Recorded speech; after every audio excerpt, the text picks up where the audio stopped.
सीमा आणि शेखर त्यांना 3 मुली होत्या. केतकी, कीर्ती आणि प्रिया. सीमाच्या सासूला मुलगा हवा होता आणि मुलाच्या हवेसापोटी सीमाने 3 मुलींना जन्म दिला.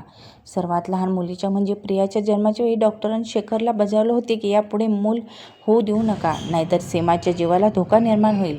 शेखर एका कंपनीमध्ये कामगार होता आणि सीमा लोकांची धुणीभांडी करायची.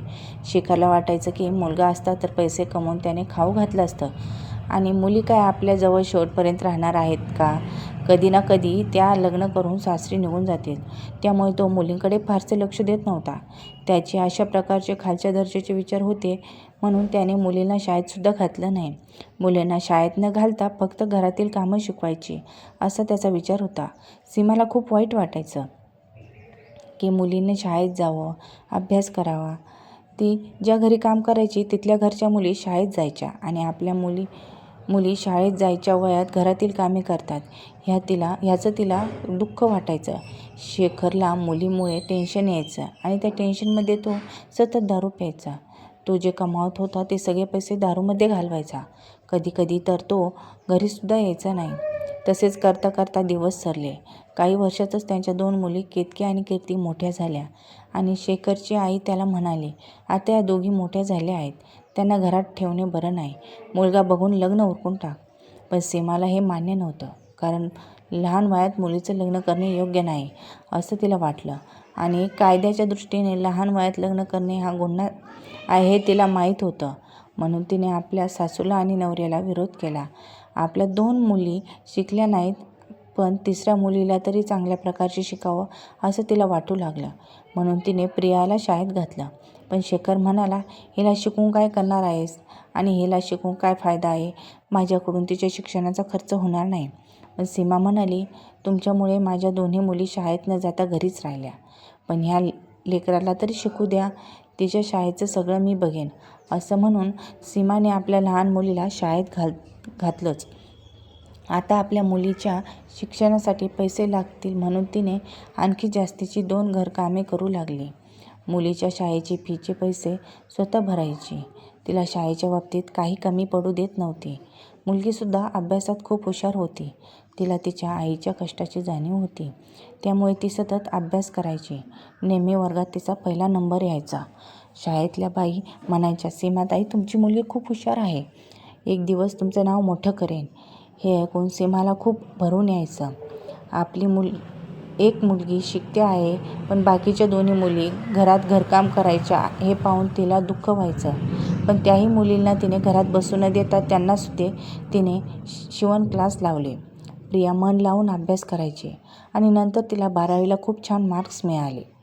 मुलींची इच्छा होती की तिने डॉक्टर बनावं, पण शेखरला काही हे पटलं नाही. तो म्हणाला, बस झालं तुझं शिक्षण, एवढं कशासाठी शिकायचं आहे तुला आणि असंही शिकून तू काय माझ्या कामी येणार आहेस का? आणि तुला लग्न झाल्यावर शेवटी स्वयंपाकघरातील कामेच करावी लागणार आहेत. असं म्हणत तिच्या पुढच्या शिक्षणाला त्याने साफ नकार दिला. पण सीमा म्हणाली, बाळा तुझी तयारी आहे ना, मग घाबरू नकोस. ही तुझी आई आहे. आई तुला पुढेही शिकवेल. तुला डॉक्टर बनायचे आहे ना, तू फक्त एक चांगली डॉक्टर बनशील. सीमा म्हणाली, तुझ्या शिक्षणाची मी आणखी दुप्पट मेहनत करेन, पण बाळा तुला सुद्धा आता दुप्पट अभ्यास करावा लागेल. प्रिया आईचा हात हातात घेत म्हणाली, आई मी तुझे कष्ट वाया जाऊ देणार नाही. त्यानंतर सीमा आणखी जास्त काम करू लागली आणि जे काही पैसे येतील त्याने मुलीच्या कॉलेजची फी भरू लागली. आईची मेहनत बघून मुलगीसुद्धा मन लावून अभ्यास करू लागली. अशीच वर्षे सरली आणि काही दिवसांनी शेखर दारू पिऊन खूप आजारी पडला आणि एक दिवस तो बेशुद्ध पडला. बेशुद्ध अवस्थेत त्याला हॉस्पिटलमध्ये नेण्यात आलं. 2 दिवसांनी तो शुद्धीवर आला आणि डोळे उघडल्यानंतर त्याने जे पाहिले ते बघून तो आश्चर्यचकित झाला आणि त्याला त्याच्या पायाखालची जमीनच सरकली. ज्या डॉक्टरने ती दुसरी कोणी नसून स्वतःची मुलगी होती. तीच मुलगी जिचं त्याने कधी पालनपोषण केलं नाही, जिला शिकवण्याची गरज त्याला वाटत नव्हती. तीच मुलगी आज शिकून खूप मोठी डॉक्टर झाली होती. आपले दोन्ही हात जोडून तो म्हणाला, मुलगी मला माफ कर, समजू शकलो नाही. मला वाटत होतं की मुलगाच आईबापाला आधार देऊ शकतो, म्हातारपणाची काठू बनवू शकतो. पण आज मला कळून चुकले की मुलगीसुद्धा मुलापेक्षा काही कमी नाही. मला माफ कर प्रिया. असं म्हणून तो रडायला लागतो. वडिलांना रडताना पाहून मुलीला वाईट वाटते. ती म्हणते, बाबा तुम्हाला तुमची चूक कळली, ह्यातच सर्व आलं असं म्हणून ती बापाला घट्ट मिठी मारते आणि आपल्या बाबांना म्हणते, मला एक वचन द्या, आजपासून तुम्ही अजिबात दारू पिणार नाही म्हणून. वडील म्हणतात, ठीक आहे बाळा, आजपासून मी दारूला स्पर्श देखील करणार नाही. दुसरीकडे केतकी आणि कीर्ती दोघीही शिवणकामामध्ये परफेक्ट झाल्या असतात. त्या दोघींनी स्वतःचा व्यवसाय सुरू केलेला असतो, त्यामुळे त्यांना मोठमोठ्या कंपनीचे युनिफॉर्म शिवण्यासाठी ऑर्डर्स येत असतात. आता त्या दोघींच्या हाताखाली कामाला अनेक महिला असतात. सीमाच्या दोन्ही मुली स्वतःच्या पायावर उभ्या असतात. घरची हलाखीची परिस्थिती आता मुलीमुळे बदललेली असते. या सर्वात मोठा वाटा त्या आईचा आहे, जिने कोणाचाही न ऐकता आपल्या मुलीच्या भविष्याचा विचार केला आणि तिन्ही मुलीला स्वतःच्या हिमतीने जगण्यास बळ दिलं. खरंच सलाम त्या आईला. मित्रांनो, आज आपला समाज हा नवीन विचाराचा आहे. तरी देखील आजच्या काळात असे काही लोक आहेत जे की मुलगी झाली आहे म्हणून नाक मुरडतात.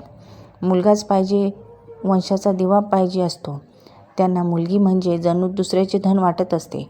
परंतु जर मुलगा दिवा असतो तर मुलगी पणती असते. हीच पणती घरात प्रकाश देते.